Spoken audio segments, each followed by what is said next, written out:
Our panel narrative today is the impact of religious liberty on economic and political liberties. And we'll be hearing from our remarkable panel in just a moment, who I will be pleased to introduce. The American economic system, which is the foundation and taproot of the global economic system, relies on certain ideas, ideals, and values present both in our government and in our citizenry. But those ideals all begin in the tiniest but most important civilization of all, the family, which can also be the taproot of authentic faith. How do we get the kind of people our markets require and demand for unsurpassed flourishing and success? Where are they made? The process of formulation does not begin in the marketplace itself, nor in Sunday school, nor in the classroom.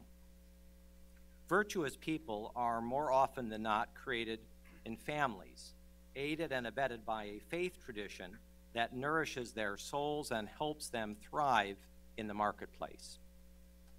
John Adams once said that facts are hard things, and these are fundamental and, in one sense, unavoidable facts. These are also the largest historical questions because they plumb the depths of our national DNA. The reality of faith is the controlling factor. A former British Prime Minister, who had also served as the Chancellor of the Exchequer, once spoke of this deep and profound connection among faith, free enterprise, and the values that both embody.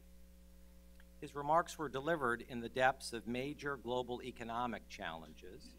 He said, and I quote, "And I want to suggest to all of you that this most modern of crises, the first financial crisis of the global age, has confirmed the enduring importance of the most timeless of truths, that our financial system must be founded on the very same values that are at the heart of our family lives." He was speaking of the basic truths of the basic truth and honesty of the narrative of this gathering, the centrality of faith. Without such honesty, there can be no trust in the marketplace, and without trust, there can be no vibrant system of trade. It is in the family where we first learn how to care for ourselves, and then of the need and duty to care for others. Family is where love is first learned and demonstrated, and hopefully, selfishness discouraged but redirected in a healthy way. It is where we learn from that taproot of faith both our self-confidence and security, leading to empathy and ultimately to altruism. It is where we learn the value of hard work, sacrifice, and honesty. And it is where we learn from faith that we ought to tell the truth, deal in truth, practice in truth, live in truth. This is as much a human fact, I might add, as a Christian one. Aristotle held that the family is the association established by nature for the supply of men's everyday needs. I love that. As families developed, he said, thus came the village, and from the village, the state. The family is the most powerful human elevator of a free market of exchange.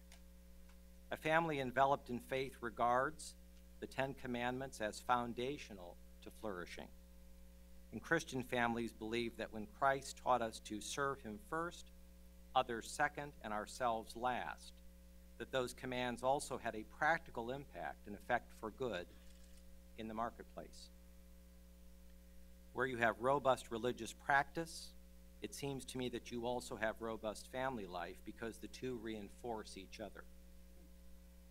The family, especially lifelong marriage and children, is the key to human flourishing. Intact families are one indispensable ingredient to economic growth. And Adam Smith writes in The Wealth of Nations that the most decisive mark of the prosperity of any country is the increase of the number of inhabitants, which he chiefly understood as being generated by a numerous family of children.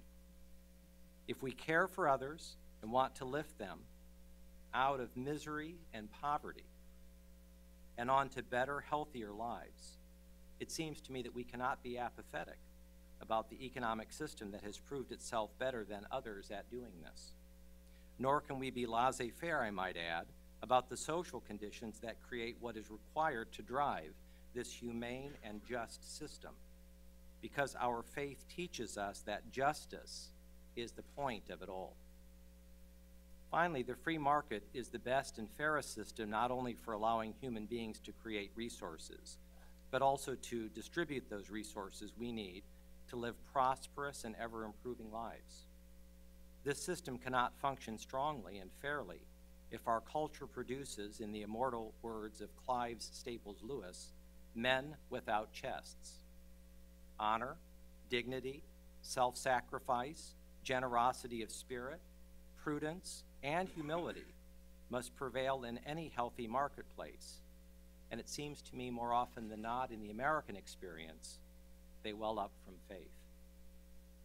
It is that relationship between faith and freedom, between faith and the marketplace, that we are privileged to be here today to discuss.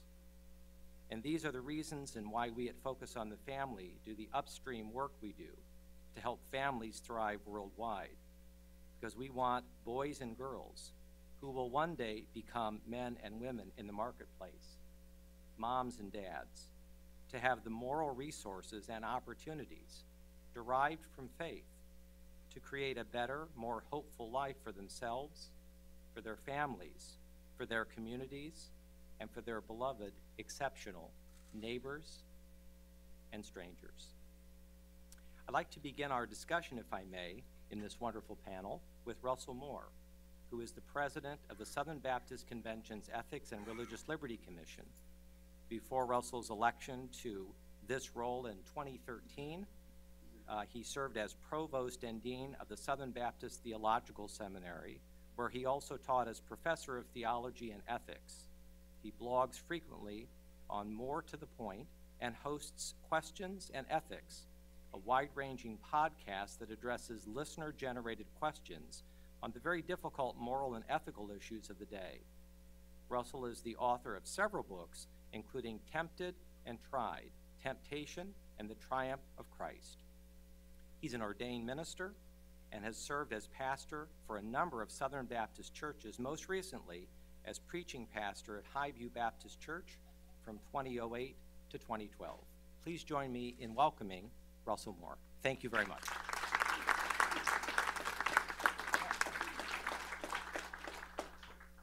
Well, thank you, Tim, and thank you to AEI for hosting this very important gathering. Whenever I walk into or drive past the White House, I always think of a woman named Loretta Lynn. For those of you who don't know who this person was, she was known as the coal miner's daughter. She came up out of a very impoverished part of Kentucky and was a gifted singer and songwriter who really had a unique voice because she was speaking to issues that were endemic to people in her community of impoverished people. Singing songs from the perspective of a wife to her husband, don't come home a-drinking with lovin' on your mind. And singing about her background growing up as a coal miner's daughter.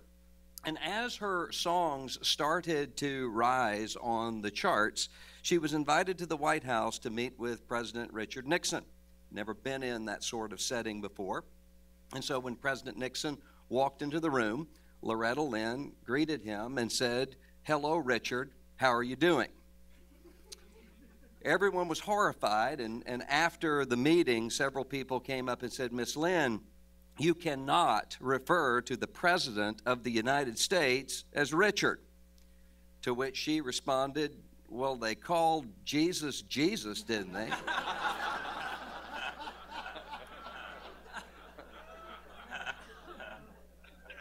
And that, it turns out, is a really good point, because there is always a temptation to see statecraft as ultimate, or at least more ultimate than issues of religion and issues of faith.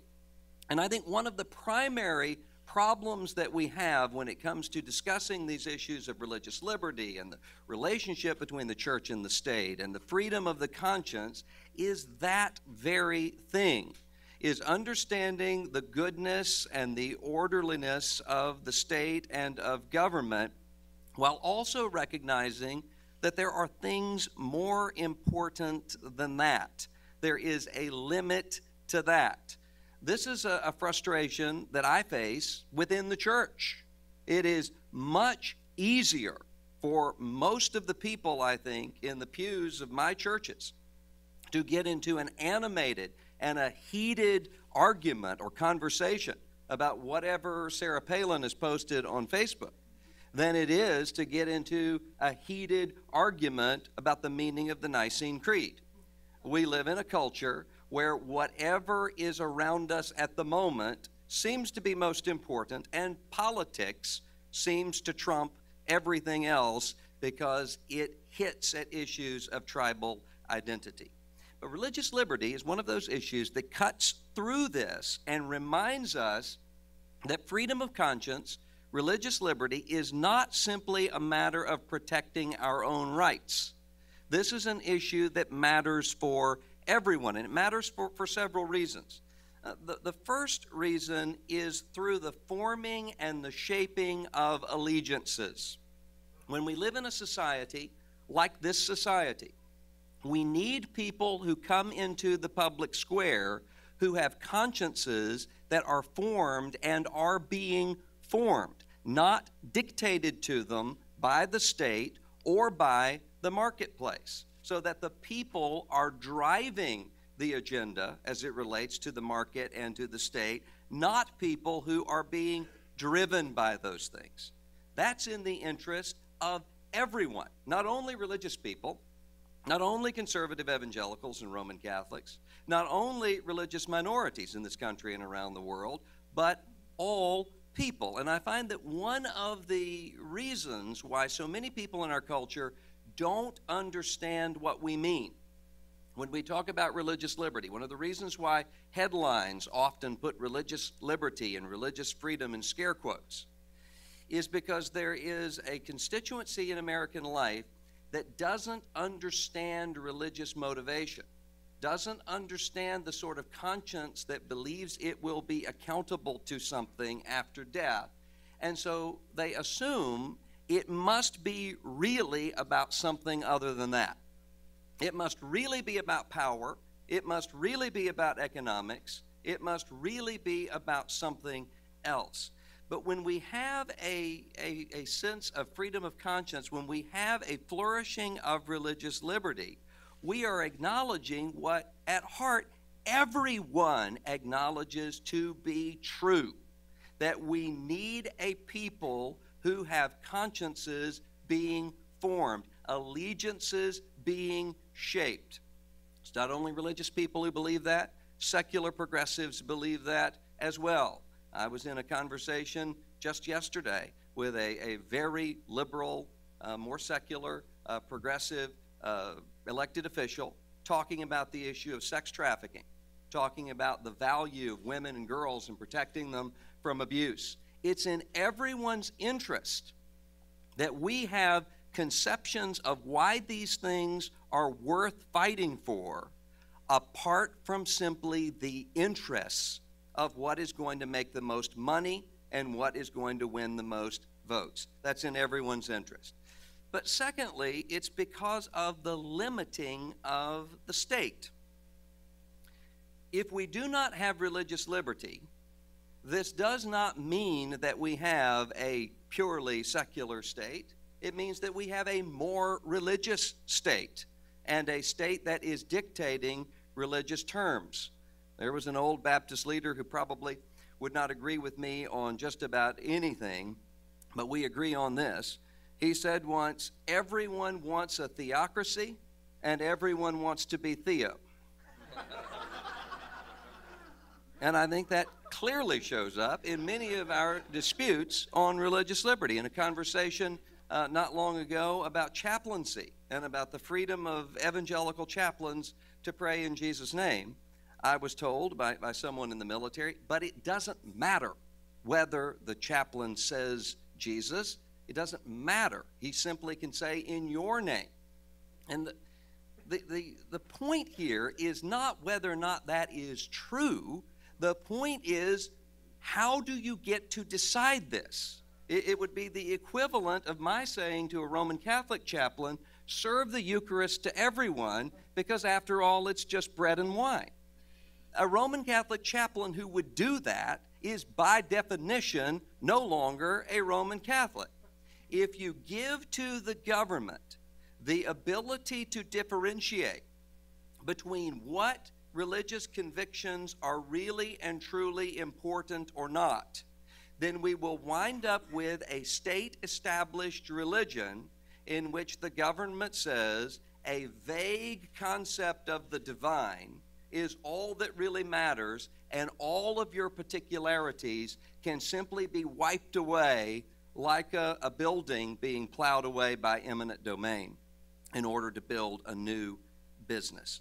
We instead need to have the sort of freedom and the sort of liberty where we are arguing with one another, not because these things are not important, but because they are, and signaling in those arguments that there are things important, crucial, even ultimate things that are not part of the purview of the state and of the legislative process. Now, we will have disagreements as citizens about what the proper role of the state is. How should the state be involved in the economy? How should the state be involved in supporting values? But we all ought to agree that the state cannot and should not be ultimate. And so when we have the sort of liberty that enables us to argue with one another, that signals not only to the government, Caesar is not God, it also signals to us, which is why we need to reclaim, those of us on the right, a term that we long ago tossed overboard, the separation of church and state, which does not mean secularization. It means that the state is limited and does not have lordship over the conscience and over the direction of the state. That also means that if we're going to create a society where freedom, present in terms of conscience, in terms of religious belief, is there, we need to be advocating as loudly for those issues that are irrelevant to our own as we are for those that are relevant. There is no reason why a conservative evangelical ought ever to ignore a situation in which a city council is zoning a mosque out of existence. Objecting to this does not mean that one is agreeing with Islam. It means that one does not believe in giving the power to the mayor and the city council to hand down theological edicts, and also recognizing that those who have that power to drive people out of town on the basis of what they believe will, in the fullness of time, drive us all out. That means churches and religious institutions that are talking about what it means to be free, what it means to live according to conscience, and to do two things at the same time. To be able to equip people to keep the next generation out of jail, to speak hyperbolically in our context, but to keep the next generation out of jail. There are many evangelicals who, when it comes to the issue of religious liberty, believe themselves to be spiritual and pious, to say, let's simply step back from all of our rights and let's simply step back from the table and surrender all of that. In a democratic republic, by doing that, it is not just that you are saying, I am willing to be persecuted. You are saying, I am willing to be persecutor by putting into jeopardy future generations of people based upon their consciences. Keep them out of jail, but perhaps even more important, to train up a generation who's willing to go to jail, who have consciences that are not so malleable that they can be directed simply by the whims of the marketplace, consciences that are not so malleable that they can be directed by government edict. Congregations of people who know how to render to Caesar, but who know how to render to God, who know how to pledge allegiance when we ought and when we can, but who still know how to call Jesus, Jesus. I think that's what we need. Thank you.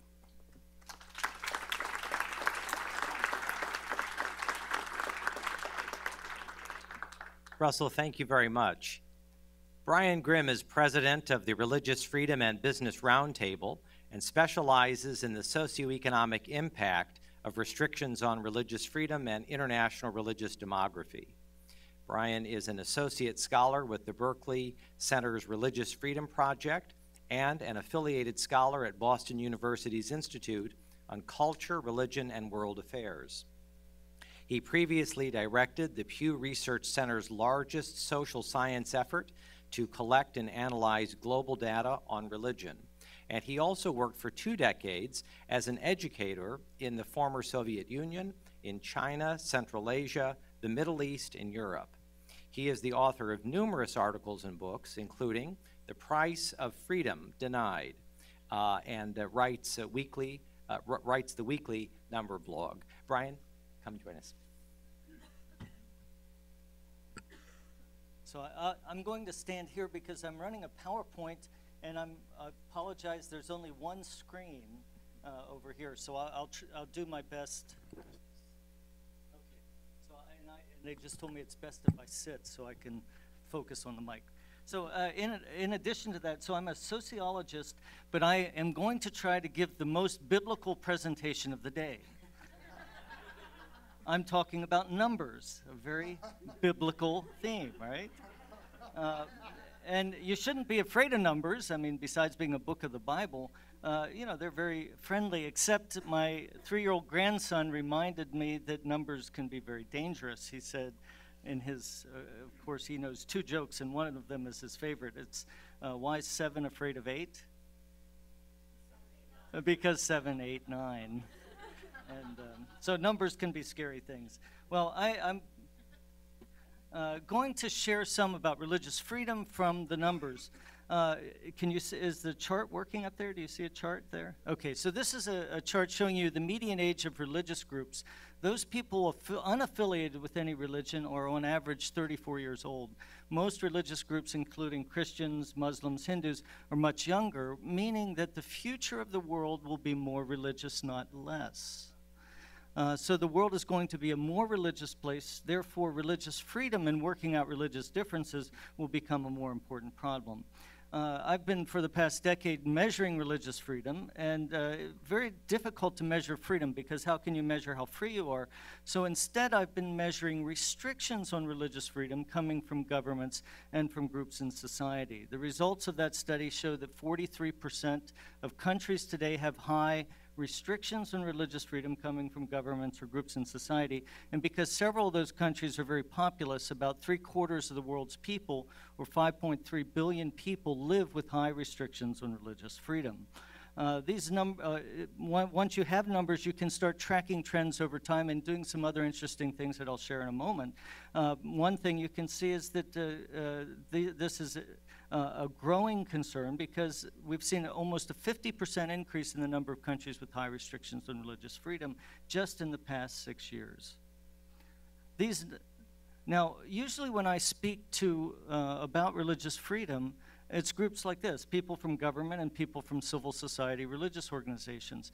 But there's a powerful case of why businesses should be concerned about religious freedom, and that's the new work that I've done since leaving the Pew Research Center, is starting a foundation called the Religious Freedom and Business Foundation that helps bring businesses into the discussion. So I can use the same methodology that I've been doing at the Pew Research Center, but now look at how religious freedom relates to socioeconomic outcomes. One is, how does it relate to GDP growth? So I'm going to show you, this is the scary part, by the way. This is where 7, 8, 9. This is a structural equation modeling, basically a regression analysis, looking at GDP growth, controlling for inflation, taxes, a whole variety of different things that could predict whether or not an economy will grow. And at the very bottom, there's measures of religious hostilities from groups in society and government restrictions, which tend to drive hostilities rather than lower them. And once you take everything into account, and I won't go through everything, only 3 things remain significant, and restrictions on religious freedom is one of the predictors of lower economic growth. So in other words, religious freedom predicts GDP growth. I'm also a member of the World Economic Forum's Religion Council, and I've looked at the 12 pillars of global competitiveness, and all of them, save one, relate to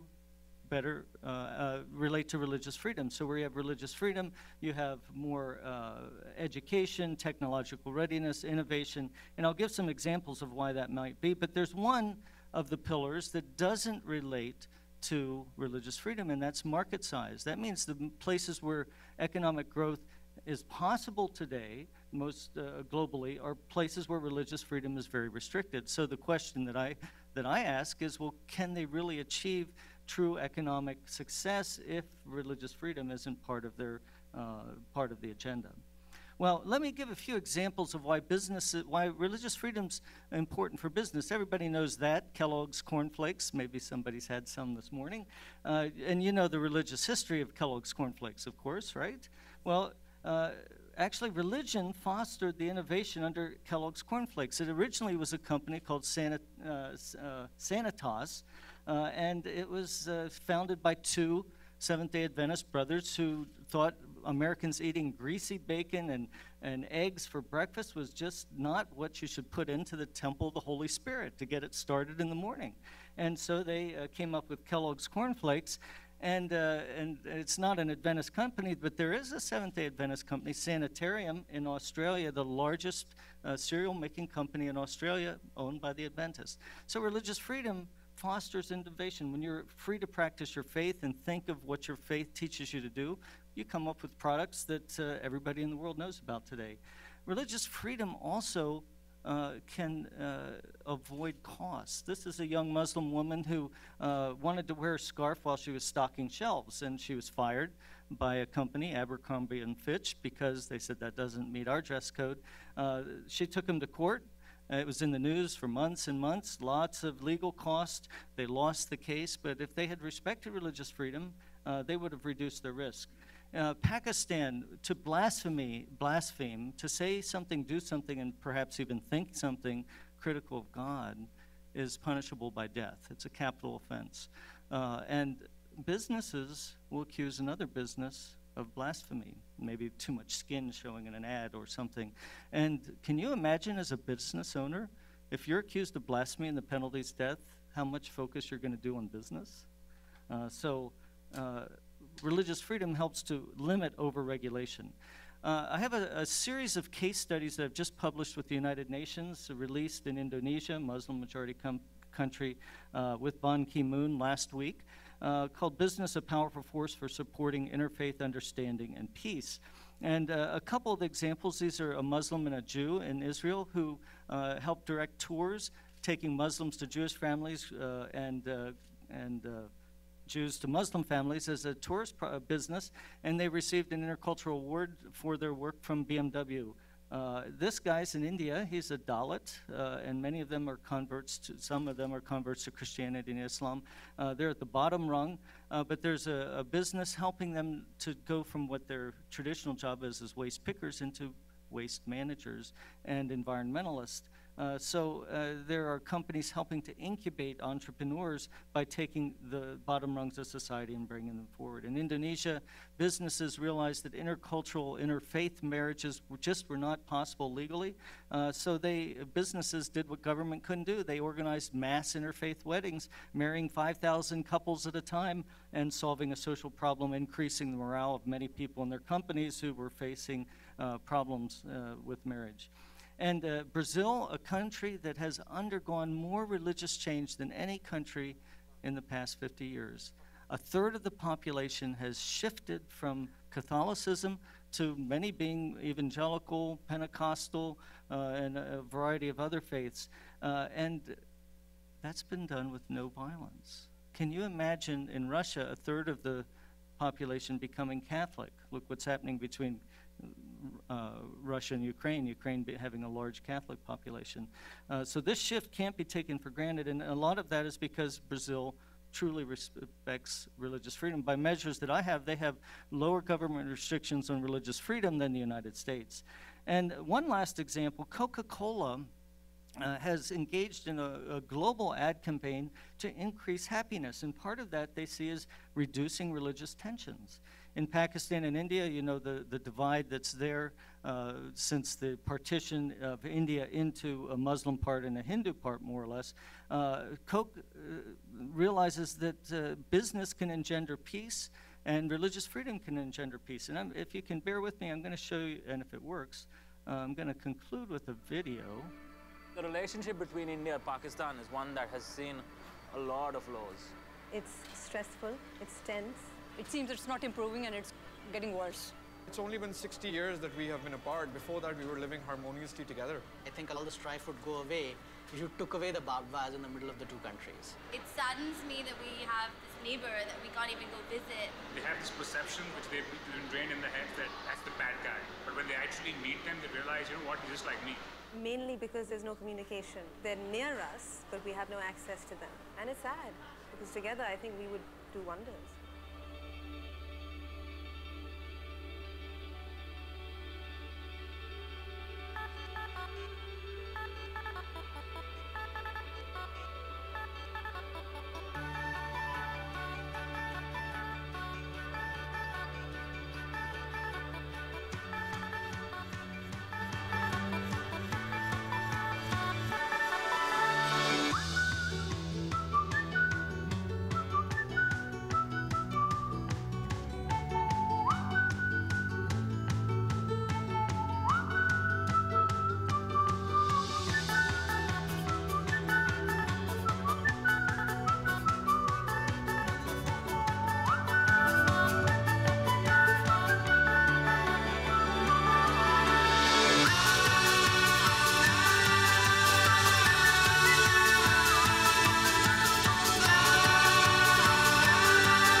Creating an environment where young people can exchange ideas, thoughts, gestures, and take away that communication gap that exists.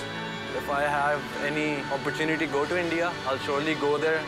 The whole idea of actually touching hands, it's like communicating with each other without words, and that action speaks louder than anything else. This is what we are supposed to do, right? We are going to take minor steps so that we are going to solve bigger issues. It is more about, how similar we are as opposed to how different we are. Togetherness, humanity, this is what we want. More and more exchange.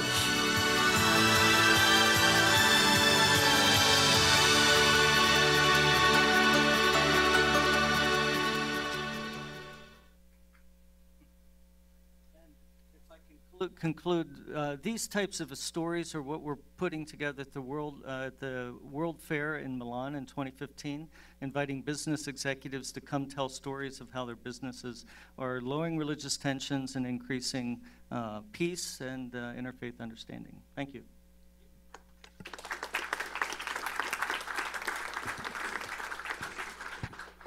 Brian, thank you. Tim Shah is the Associate Director of the Religious Freedom Project at the Berkley Center for Religion, Peace, and World Affairs and Visiting Assistant Professor in Georgetown University's Government Department. He is a political scientist and specializing in the relationship between religion and political freedom in theory, history, and contemporary practice. Tim is the co-author of a book titled God's Century: Resurgent Religion and Global Politics, and he is the editor of the Oxford University Press series, Evangelical Christianity and Democracy in the Global South, which has so far generated 3 volumes. His articles on religion and global politics have appeared in Foreign Affairs, Foreign Policy, the Journal of Democracy, the Review of Politics, and elsewhere. Tim Shah.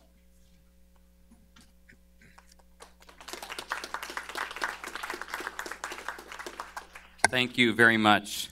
Thanks very much, Tim Goeglein, for that very kind introduction. And thank you very much for the privilege of being a part of this summit today. Though I don't know who I have to thank for the fact that I have to speak after one of America's greatest preachers, and then after that dazzling PowerPoint presentation. I'm a little bit sheepish about that. Fortunately, I see a few friends in the audience. Hopefully I can count on a warm reception for that reason, if for no other. But I'm grateful, too, that my remarks, I think, are very much in sync with the themes of Russell Moore and Brian Grimm.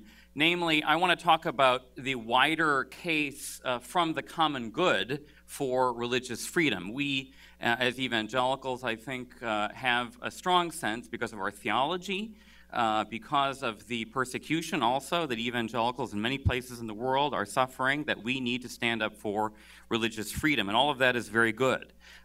We are, many of us, in connection with evangelical communities that are right now suffering horrific forms of violence, oppression, and persecution. I spent most of the summer in India, and I'm sure those of you who know anything about India know that threats, not just to Christians, but to many religious minorities are increasing dramatically, especially in the aftermath of the very disturbing outcome of the Indian elections in May, which resulted in an overwhelming victory for the Hindu nationalist BJP, and probably the most extreme Hindu nationalist politician who has ever been elected to high office in India, Narendra Modi. So there are many, many places around the world, most horrifically Syria, Iraq, but many, many other places where we know, because we know people, because we have brothers and sisters in those places who are suffering, where religious persecution is horrible, pervasive, horrific, and we need to do something about it. But we also need to make arguments. We need to advance arguments that this persecution is bad for our global common good, for civic life, that this is bad for societies that want to flourish, that want to function well. The Religious Freedom Project at Georgetown exists really for no other purpose than to explore and develop these kinds of arguments. I'm delighted that Brian Grimm is part of our team of scholars. It's been a pleasure to work with Brian for many years. And we have a team of other scholars from across various disciplines who are developing, exploring, deepening a wide set of arguments that religious freedom is integrally connected to the civic and social and economic flourishing of the world's societies. In my 8 minutes or so that I've been asked to speak, I'm just going to try to summarize two kinds of arguments, civic arguments for religious freedom. Very straightforward arguments based on relatively recent research. Some of this research Brian Grimm has contributed to in an outstanding way. Other scholars who are part of our project, other scholars who are not part of our project, have contributed to developing these arguments. One argument is that religious persecution demonstrably, based on a wide range of interdisciplinary research, religious persecution demonstrably spawns civic division, conflict, and extremism. There's a lot of evidence for that. I'll talk briefly about that. But then I want to focus on a second argument, which is that conversely, positively, the presence of religious freedom promotes civic stability, a wide array of democratic freedoms, and the empowerment of vulnerable groups, such as the Dalits in India that Brian Grimm just mentioned. And in fact, the second argument is true even with respect to aspects and dimensions of religious freedom that some people can't bring themselves to mention in polite company.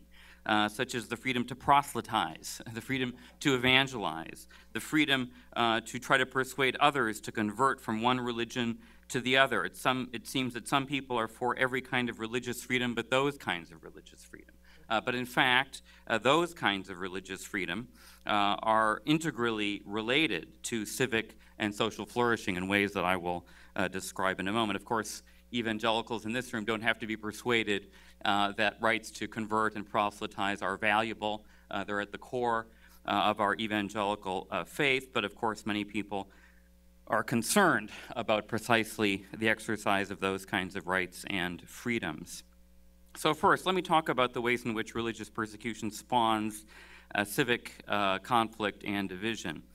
Our own Religious Freedom Project at Georgetown compiled research from numerous sources a couple of years ago and found vast qualitative and quantitative evidence that restricting religious freedom, that religious persecution greatly increases a society's risk of violent extremism, of religion-based terrorism, and of full-blown civil wars. This is the finding also of the book that Monica Toft, Dan Philpott, and I co-authored a few years ago, God's Century, which Tim Goeglein mentioned.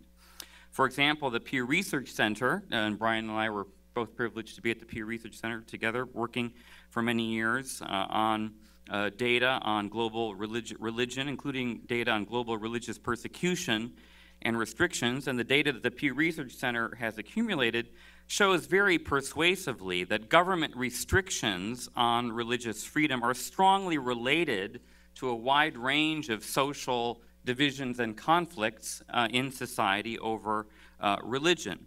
And particular kinds of government restrictions are very highly correlated with particular forms of social violence and hostility related to religion. For example, countries that have official policies of government favoritism for one religion over others tend to have 3 times higher levels of internal civic division about religion than societies that don't favor one religion over others. Societies also that place limits on religious conversion. I mentioned that a moment ago, that this is an important dimension of religious freedom. Societies that limit religious conversion and also that ban religious groups or don't intervene to stop religious discrimination have significantly higher levels of internal civil unrest and division over religion than societies that don't place those kinds of limits. And research that Brian Grimm and others have done show that these correlations are not just correlations, but one can, using statistical analysis, show that there are causal relationships between government restrictions on religion and social tensions and divisions and hostility related to religion.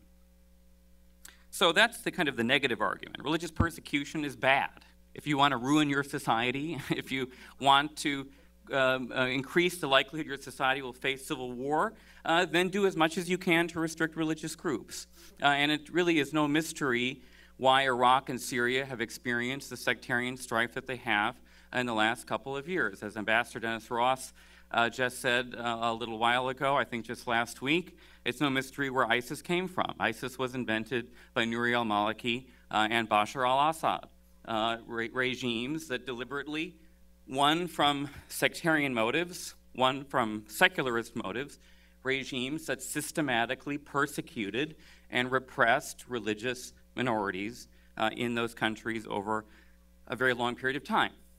These societies are bearing witness to this systematic relationship between religious persecution and civil sectarian strife. The second argument is the positive argument that religious freedom positively promotes the political common good and a variety of civic social benefits, including for the most vulnerable members of society. And again, consider even those most widely controversial and for some people unpleasant elements of religious freedom: the right to proselytize, the right to convert, rights that are barely tolerated at best in some societies, vociferously opposed and stifled in many, many others. Of course, again, these are rights that are deeply prized and valued by evangelical Protestants. As it happens, interdisciplinary research that we in the Religious Freedom Project have sponsored in sociology, political science, and economics demonstrates that societies that respect the freedom to proselytize and the freedom to convert reap a wide range of political and social benefits that societies that restrict these freedoms are less likely to enjoy. In fact, some of our research was featured at the recent annual meeting of the American Political Science Association just a couple of weeks ago.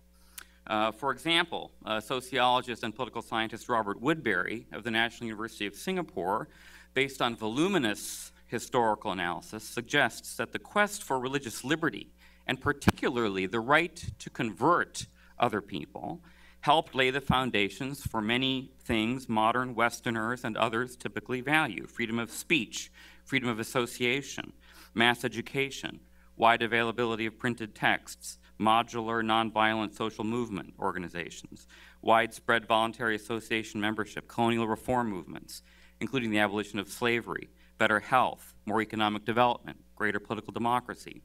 These claims may sound too good to be true, but Woodbury shows that the historical and statistical evidence for these claims is strong and works consistently, both at the subnational and the cross-national levels. He shows that societies, particularly in Africa, Asia, and Latin America, were more likely to reform in positive economic and political ways when there were groups in those societies that were given the freedom to convert people to Protestant Christianity. Even when people didn't convert to Protestant Christianity, the fact that there was that freedom that was permitted to some groups to try to convert others forced entrenched elites to make reforms that they would not have made otherwise. In other words, the presence of religious freedom is demonstrably correlated with these civil, social, political benefits. The best historical evidence suggests that religious liberty directly benefited marginalized, disempowered groups like Dalits in India, and ultimately fostered long-term economic, medical, and political development, not just in certain kinds of countries, but all across the world, when you control for other factors. Well, the right to convert may have had positive effects historically, but what about the right to convert or proselytize today? Many people argue that the kinds of rights to religious freedom that people in this room are working for are dangerous and divisive. You can't allow missionaries in this or that country. You can't allow people to preach and convert in this or that place. Well, two other scholars have explored the contemporary benefits of the right to proselytize and convert. One scholar who's part of our team is Ani Sarkisian, a political scientist at Michigan State University. She's amassed evidence to show that protecting the right to proselytize specifically is an important element of religious freedom in general and is closely associated with other civil liberties, such as the freedom of speech and association. Using cross-national data, again from the Pew Research Center, Professor Sarkisian demonstrates that proselytization rights are correlated with a host of other civil liberties protections in countries around the world. Furthermore, using sophisticated statistical analysis, she further explores how, even after controlling for other commonly known determinants of democracy and democratization, the freedom to proselytize is closely and causally associated with levels of democracy around the world, even when you control for other factors. Professor Sarkisian shows that restrictions on proselytization, conversely, contribute to greater political repression, while protection of the right to proselytize has helped to strengthen the quality of democracy around the world. So you can see, using statistical analysis, that the freedom to proselytize is closely associated with levels of democratic health and consolidation around the world. I'll mention just one other pattern we found in our research.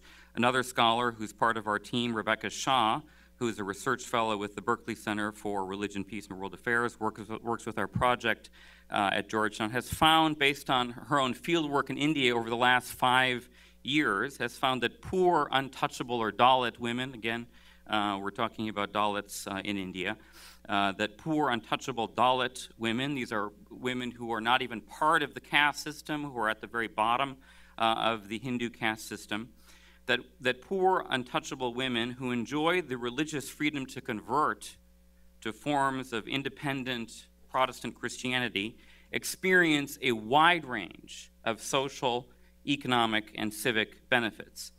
Based on analysis of literally hundreds of Dalit women microcredit clients over several years, Rebecca Shah has found that Dalit women who converted to Protestant Christianity, compared to comparable Dalit women who did not convert, are more able to accumulate durable economic assets, more able to resist the temptations of present-oriented consumption, more able to save money, more likely to work outside the home, more able to negotiate higher wages with their employers, more likely to report domestic abuse to people outside of the home, and more able to absorb unexpected economic shocks. Astoundingly, for example, the Dalit women in the study who experienced domestic violence, of the Dalit women in this study who experienced domestic violence, 57% of convert women reported this violence to someone outside the home, a solid majority. This is in striking contrast to women from other religious groups who reported experiencing some form of domestic violence much less frequently. Only 27% of Catholic women, 25% of mainline Protestant women, only 10% of Hindu women, and literally no Muslim women in the study reported their domestic violence to people outside the home. The study, in other words, is just one indicator of the kinds of patterns of empowerment that result from the freedom to convert. The study clearly suggests that religious conversion, which is sadly under growing threat in India at this very moment, has a strong, empowering, demonstrable effect on the weakest and most vulnerable people in Indian society, i.e. poor outcast women. So to continue the theme that Dr. Moore began this panel with, religious freedom is not just in the special interest of people like us in this room, not just in the special interest of this or that religious group, but religious freedom is in the interest of everybody. It's in the interest of the common good, and it's in the interest of particularly the weakest and most vulnerable people in our world. Thank you.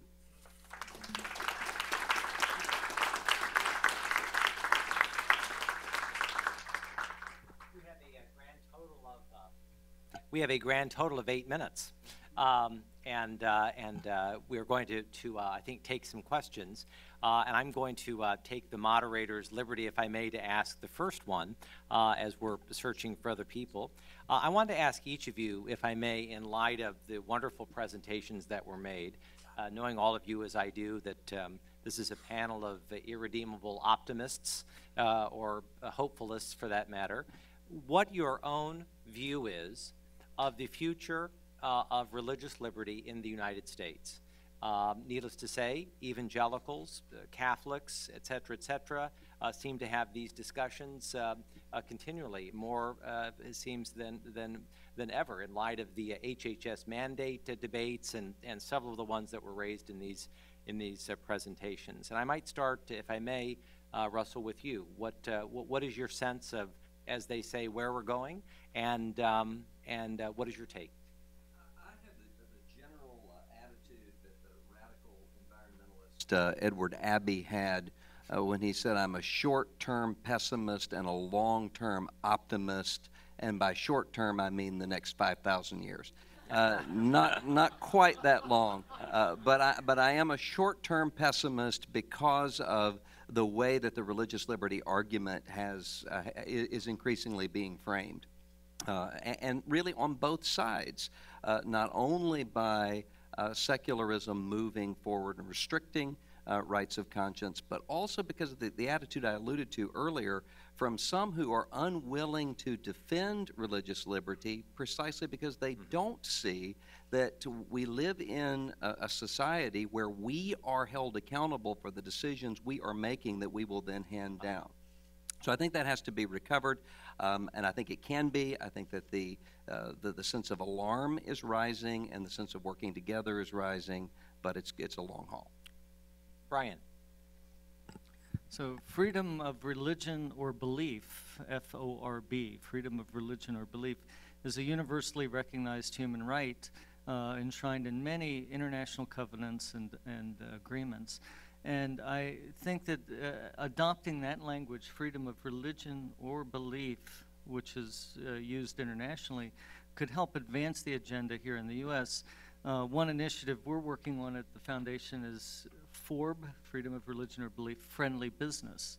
So just like businesses can be, friendly to this thing, friendly to that thing, why not let businesses be, say that they're friendly to freedom of religion or belief, respecting that within their company. So I think businesses can make a huge footprint. They're really at the crossroads of culture, creativity, and commerce, and so they can bring solutions where politicians and theorists and academics often run in circles. So I'm optimistic if people engage so I think business can make a difference. Right. Tim. Thank you. I think I agree. Great. Oh, thank you. I think I very much agree with Russell Moore, except that rather than being a short-term pessimist and long-term optimist. I'm a short-term pessimist and long-term pessimist. I guess I think so. I guess that's a big disagreement, actually. I think that the future of religious liberty in the United States, just based on a kind of this worldly analysis, is very bleak. I think that the threats to religious liberty are mounting. I think we're not prepared for them. And I think that the secularization of American elites in law, the academy, and so forth guarantee, I think, that fewer and fewer American elites will be sympathetic to the kind of roots of religious liberty, as Russell Moore very eloquently described them. And I think it won't be long before great religious institutions in this country are stripped of their tax-exempt status for reasons I think are obvious to people in this room, and we will be in a very different social, legal, and political environment, I think, in about 10 years. And I don't really think that's, in any realistic scenario that I can imagine, I don't think that's really going to change, barring some intervention from on high, which we need to pray for. Tim Schultz, you have a question. Yeah, to Brian and Tim, your data on religious freedom and human flourishing, I think, is very persuasive. Could you kind of give some advice for those of us who mostly deal in the domestic religious liberty space about how to use that data to persuade people that are in these domestic religious liberty policy disputes? For instance, I think a sort of liberal member of the House of Representatives might look at your data and say, I agree with you on all that. I agree with you on all that.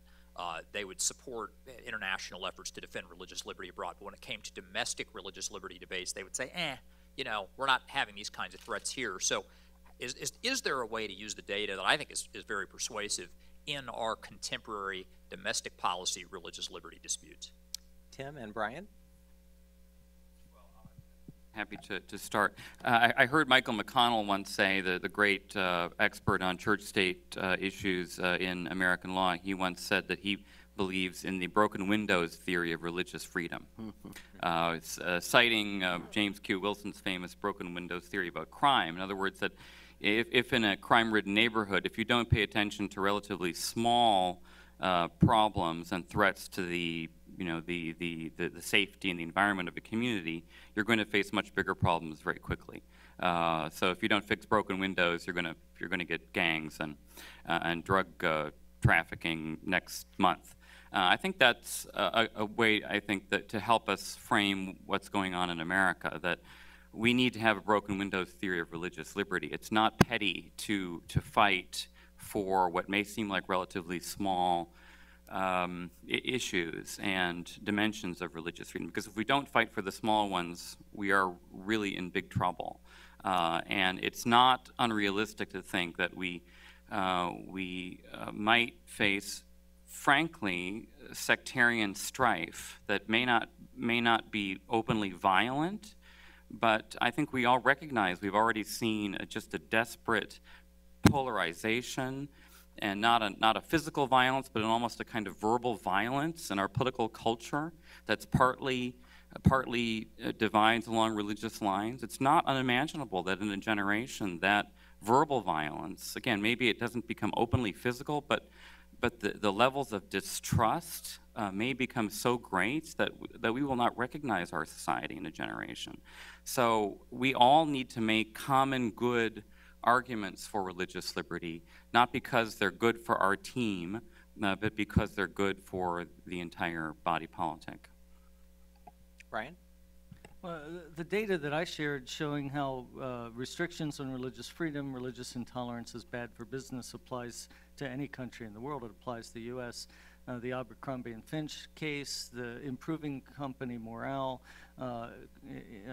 innovation, ingenuity, all these things are tied here. And I think the great shame for the United States is that religious freedom's become a partisan issue rather than something that we can lead on. So I don't see any reason why that has to be. I just came from the State Department right before coming here and gave the same presentation, and they said these need to be Secretary Kerry's talking points. So, that's a very Democrat. I was talking to a political appointee, and, the Democrat, they see this, as Americans, people understand these things. And I think if we can move it out of partisan debate, and I'm just, I think the pessimistic side of me is that's what I see is why should this be a partisan issue? It's for everybody, people of belief or non-belief alike.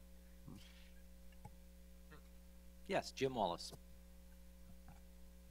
I just want to underscore what my friend Russell Moore said about the importance of acting for religious liberty, not just when it is in our interest. The critique or the attack on the issue is that we want this for our own self-interest. And then the truth is sometimes we have acted that way. We wanted the state to enforce our convictions through state power, and we protest when it does not.